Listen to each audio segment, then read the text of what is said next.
એક કાગડો હતો, તેના પર એકવાર રાજા ગુસ્સે થયા. એટલે રાજાએ તેના માણસોને કહ્યું, જાઓ, આ કાગડાને ગામના કૂવાના કાંઠે ગારો છે, તેમાં ઉતાડીને મારી નાખો. કાગડાને રાજાજીના હુકમ પ્રમાણે ગારામાં નાખવામાં આવ્યો. કાગડાભાઈ તો ગારામાં કૂદતા કૂદતા આનંદથી બોલવા લાગ્યા. લપસણું કરતા શીખીએ છીએ ભાઈ, લપસણું કરતા શીખીએ છીએ.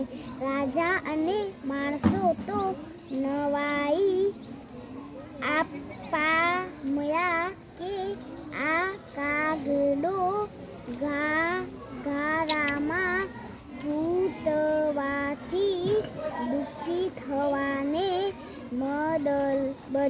બદલે આનંદથી કેમ બોલે છે?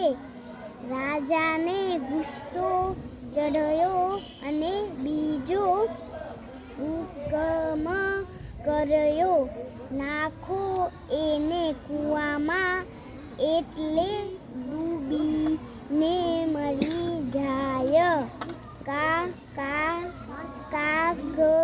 કાગડાને કૂવામાં નાખ્યો. કાગડાભાઈ તો કૂવામાં તરતા તરતા બોલે છે, કૂવામાં તરતા શીખીએ છીએ ભાઈ, કૂવામાં તરતા શીખીએ છીએ.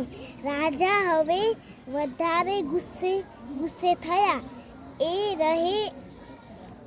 હવે કાગડાને આ કરી શિક્ષા કરો.